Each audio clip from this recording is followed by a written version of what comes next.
Hello, I'm Richard Corbett from Emerge by Design, and welcome to my weekly transit report starting on Monday, April 7th through Sunday, April 13th. And I'm very excited today to be joined by my beloved Brandy Jordan. Hello, thank you for having me. Thank you so much for joining me today. Thank you. I'm really excited to be with you by your side during this exciting time. Yeah, well, it's a really fun week to be sharing with you all. We have some really nice, beautiful, supportive trine and sextile frequencies happening all week. And for those of you that have been following me, we've had a lot of huge astrological information coming out this year. And there's been a lot of squares, half squares, challenging, frictional, limitations, and so forth. So it's always nice to have a week like this where we've got some flow. We've got some winds at our back with some of these transits that we'd like to make you all aware of and dissect them as we share in conversation about the gates that they're in the human design body graph and how it may unfold for the week. We've got a full moon happening in Libra this Saturday, and we'll be taking a look at that as well. Absolutely. And I'm excited to be here to help and maybe give some tips and tools about how to kind of stay in our body during this exciting time that we have the opportunity to move forward with all the work that we've been putting into this. Outstanding. Yeah. Well, I'm sure that'll be very supportive, and we could all use it. We have a incredible planetary pileup in the sign of Pisces. Mercury has recently turned forward in Pisces. Venus will also turn forward later this week in Pisces. And Saturn, having done his retrograde cycle as well, is also moving forward in Pisces. So a lot of forward movement, and all three of those planets are in gate 36 for the entire week, along with the North Node.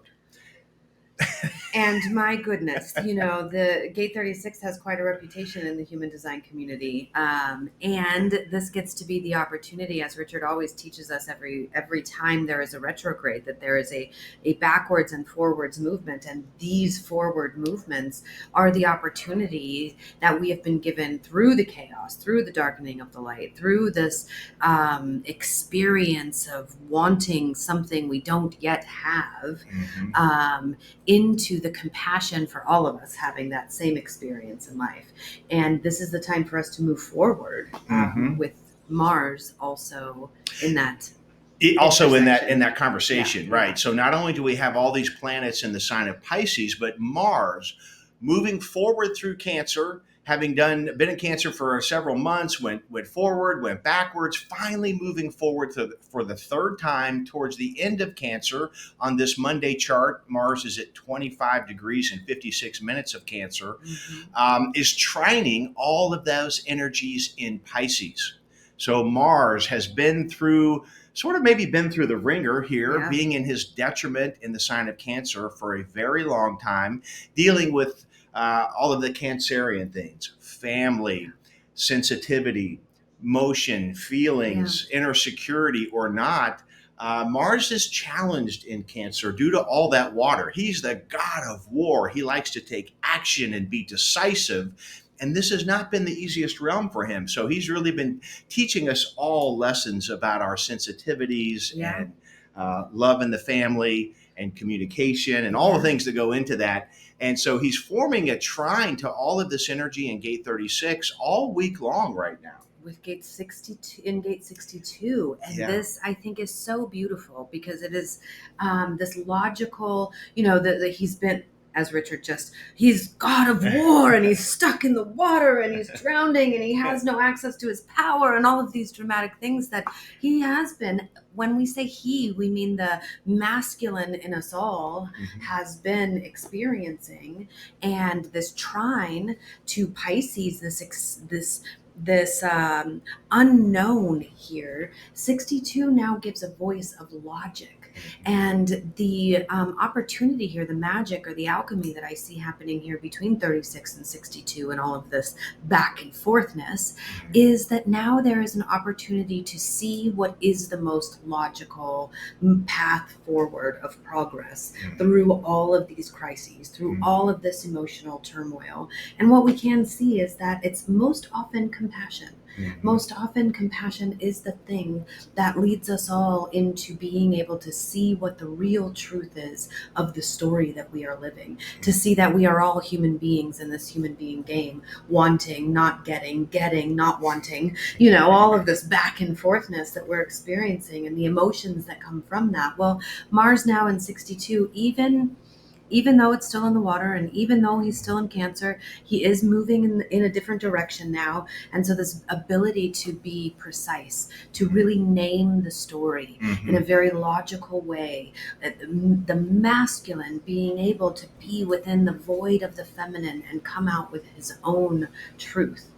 I think and so the masculine and feminine in us all. I love listening to the way that you speak of these characters, but don't forget, everybody, to bring them into our bodies. Yes, absolutely. And so that Mars is the god of war that lives in me. And these Piscean energies that are in 36. This is my emotional turmoil with the way I express myself, emotional progress or not with my relationships in Venus, and with the structure, how I create structures in my world. All of this is in chaos for all of us right now. And so how do our inner archetypes anchor themselves in the truth of their body's wisdom? And I think the key here is really seeing what compassion sees, seeing what love sees. Beautiful. So yeah, a whole story wrapped up in Mars trining all of those planets in Pisces. And what I want to point out, as we look at the astrological wheel, we see that trine from Mars over to Venus, Saturn, Mercury in the North Node. And if we look to Uranus in the sign of Taurus, we can see like a mini trine, right? The Uranus is sextile to all the planets in Pisces, and he's also sextile to Mars. So he forms the apex of this free-flowing, communicative, supportive trine. Yeah. And Uranus happens to be in gate 8, in the gate of contribution in the human design system. It's in the channel of inspiration. It's about our individual, unique, authentic voice of inspiration. Oh, I think that it is, where is our contribution, right? It is the voice of the G center, the voice of our direction. So through that languaging of my individual truth, through the collective chaos that is happening, this is what can I contribute, and where do I fit that feels like my highest self. I think that it's a beautiful opportunity to really reform the way that you move about your life in a way that is more true to your individual knowing of yourself, with that precision of your voice. And it's like a permission slip, when I have this visual of when the fire alarm went off in school, kind of everybody. Sometimes I used it as an opportunity to be a little crazy, do a little thing. Everybody's getting crazy. Let's all be crazy. And so this is an opportunity that, the fire alarm's going off in school right now in the world around us. And so this is an opportunity to kind of try out something a little different. Yeah. See what feels a little bit better, so you don't have to follow all the rules that are crumbling around you. It's chaos out there. Be a little chaos with it, but ground it in compassion and anchor it in the truth that we're all in this together. Yeah.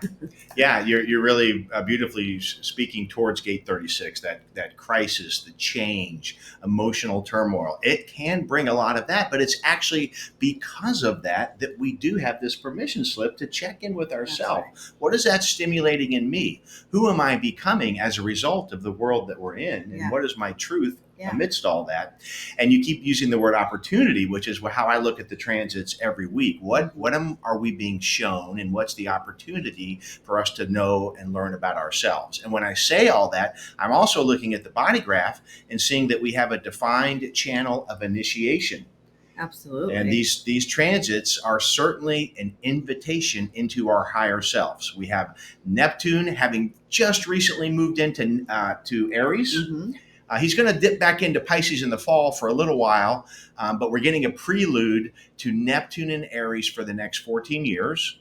And then we have the Sun still, as of Monday, in gate 51, line 4. So that brings us this channel of initiation, which is quite a powerhouse of a channel in the human design system. And it's in the earth.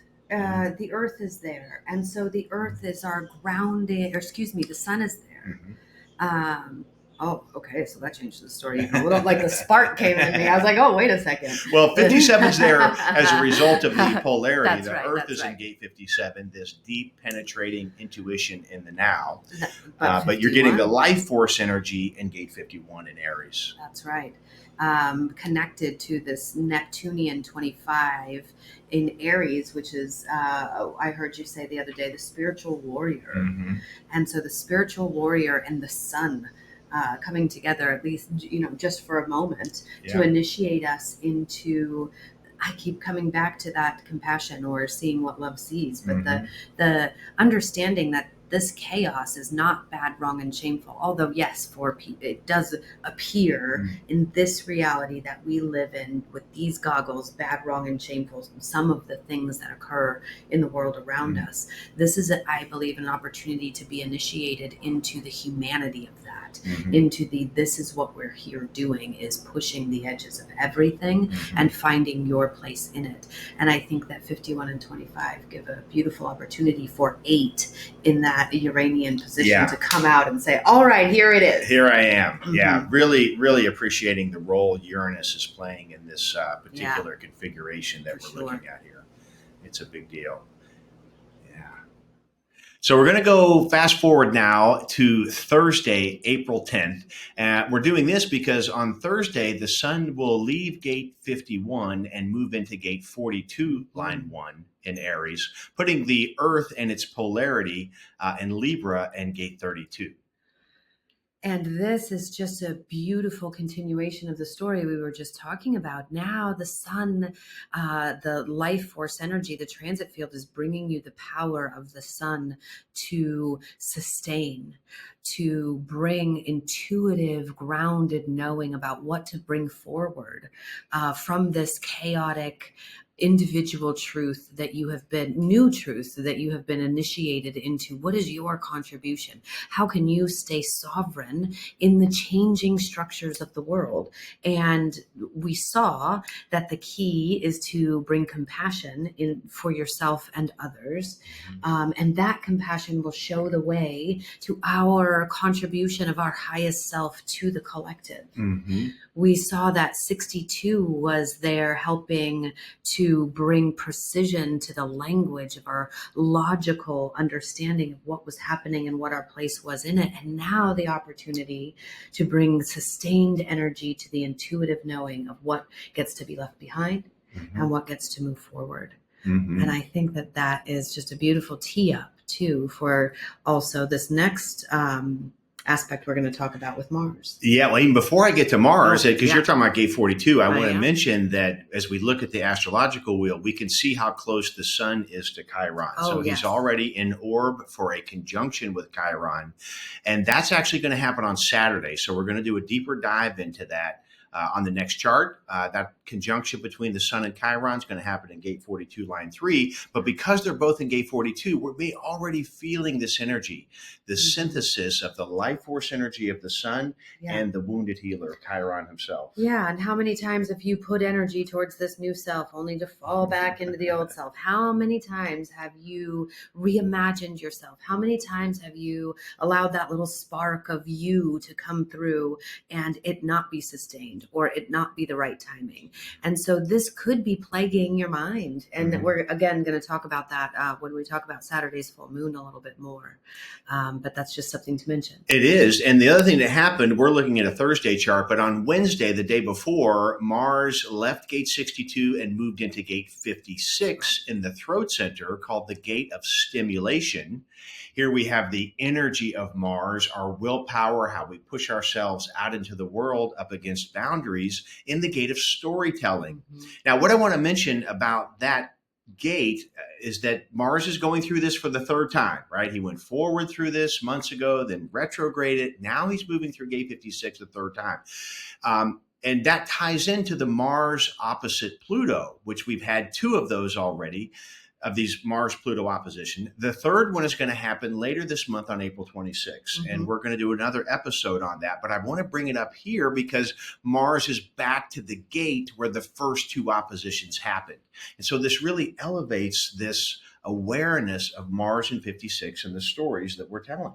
And so the 3 times past, the ability to, so where in your life has how you push yourself out into the world, your area and expression of yourself, where, you've said that this story, you've told this a couple of times before. I love retrogrades because they remind me of the emotional wave, and they remind me consistently that everything takes time and everything gets to be repeated. And so these ways that we've been trying to restory ourselves get to be revisited and not abandoned because they didn't work out the first time. Right. So I love this energy of the retrograde, giving Mars the ability to tell the story yet again, in a wiser, more embodied way. Right, because those first two oppositions with Mars and Pluto was in gate 60 at that time, the gate of limitations. And so we can feel this sense of how limitations, they at first seem to hold us back. They cause us to go through some sort of process. And now we're adding to it during this time period, all this Piscean energy and gate 36 and the chaos. Like there's just so much happening.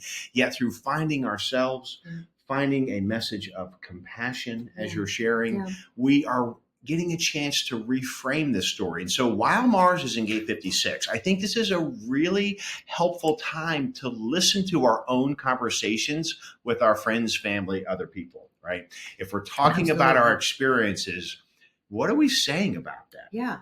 And are they empowering? And are they still true? Have you gate 32'd? Have you instinctually gone in and grafted the old to the new? And do you hear that in your stories? That continuity is very important for the support of the other in our story in that way. Any good storyteller is going to connect the person listening to their story to something that they can already connect to and then bring them into something new. And so that 32 is very important to support 42 in your Mars's 56 expression, if you could say it that way. So remember that, it's not that it didn't work the first couple times you tried to share or put yourself out there. It's that there is a continuity that is needed for progress. Yeah, really, really nice. Thank you for that. All right, let's go ahead and we'll move forward to the full moon chart. So now we're looking at the chart for the exact minute of the full moon in Libra on Saturday, April 12th. This takes place at 6:22 p.m. Mountain Time. And it's happening, the moon herself will be in gate 32, and with the sun still in gate 42. But I love full moons. I know that I will be outside gazing at her. But I love the symbolism of every full moon. Right, that she's reaching the zenith of her cycle, shining with all her beauty and illumination. It's sort of a culmination, an appreciation, some gratitude. And there's a lot of symbolism for every full moon. And here we're getting this gate 32 story. This gate 32 story. Well, the full moon, again, it's the end of the chapter of the book of the month, right? You said cyclical development. It is the here is the yield, the harvest of your emotional moon, and the development and dysregulation and joys and pains and everything that you've been through. It is here we are. And we are ready to give gratitude and thanks. And this is really what 32 is about, I believe. It is really the intuitive knowing of what is the right thing at the end of the cycle to be able to continue our health, our material gain, our success as a tribe, as a people together. What is, of all of the things we've tried, what are those things that are the ones that we take moving forward that will then help us on the road ahead? And I really believe that a full moon really signifies 32. It's a really beautiful hand in hand there, that because the full moon is this time to say, okay, this is what we've experienced in our emotional realm. This is the growing the peak of illumination of what we know about ourselves now through this one cycle of emotions. So whatever has been happening in your life over these last 30 days, whatever the prevalent emotional expression or waves have been, you get to really prune that garden and really have the opportunity to show gratitude for the things that have always sustained you, that have always you've brought into every iteration of who you are. And with Chiron, and so a big part of that story is huge. on the other side of the wheel where the sun is, conjunct Chiron. Now the Sun-Chiron conjunction is at its perfection and exact degree and minute at 6 a.m. on Saturday, and 10 a.m. And so here this full moon is at 6 p.m. So about 8 hours ago is when that conjunction. So tied up into this. I mean, that's a really tight orb and aspect for this full moon, bringing Chiron to the headlines of this full moon in gate 42, in line 3, called the line of trial and error. But it is this evolution. It's the growth. It's part of our abstract process. It's part of the cycle of maturation. Right. So I'm just feeling this healing story, the journey of where we've been, as you've been speaking to all along here, that this is it's a time of hopefully appreciation for the pain. Sometimes it's hard to, we have to get through some of it to be able to appreciate it, I think. Well, and that's what compassion is. Is being able to see the pain and the hope and holding space for all of it. Yeah, beautiful. Yeah, for sure. And with Chiron there, you could be experiencing this again, as we said in the last video, this feeling of, there isn't progress and development in what I know. There isn't progress or development. I don't have the energy to continue to bring my ideal self forward in a world that doesn't appreciate it, doesn't see it, and in fact doesn't want it. This can be some of the feelings that we're feeling, but this support that we are being given here with the Sun and Chiron. I am a Sun-Chiron conjunct in my natal chart, and so I know to be true that it is, even though it feels like it might not work, it is eventually designed to work. And the pain that is a part of the process of it not working is the fuel for it working. So it's this very interesting experience of continuing to trust yourself in this 32-42 configuration. It feels like all of the places where you have been wounded before, in this putting all of your energy into the development of something that was instinctually true to you, that someone else didn't get or see or support or envision, but it is time to do it again. Yeah. And you have Mars now in 56. He's already expressed himself from 62 in this Piscean way, in this hero's journey he's overcome in the water. And he's expressed himself in that logical, pointed way. And now he's here supporting a new story that you can begin. Yeah, beautiful. And again, all of that amidst still, even as we are at the end of the week here with this full moon in terms of our report, all of those planets still in Pisces. That's right. So it's amidst the chaos, the crisis. We still have the South Node in gate 6, right? We can see it across the globe, all of these challenges, yet everything in this chart is offering this opportunity for the initiation, the hope, the compassion, the Uranus in gate 8, finding that individual authentic inspiration that moves us, inspires us. Because it doesn't matter what's going on out there. When you are grounded in here, that peace is beyond all understanding. That peace, that inner wisdom, that thing that we keep talking to you about over and over and over again, these planets are inviting you more deeply through the experience of this chaotic noise that it sometimes seems to be offering us. It is always that invitation back to the inside, back to the knowing that you have everything that you need to be your purposeful self. And that gets to emerge through our watching. We don't know what it is. It gets to emerge through our traveling these transit fields and staying aware of how we be and what we do. Yeah, absolutely. All right. Well, thank you for letting me join yeah, you. thank you so much for your Yeah. words of wisdom and compassion for us all. I really appreciate being here, and thank you for letting me intrude on your time with Richard Oh, every yeah. week. Thank you all so much for joining us. If you get some support out of this, please give us a like or subscribe. Please, We yes. love your comments. We read them all, and we really appreciate you being with us. Yes.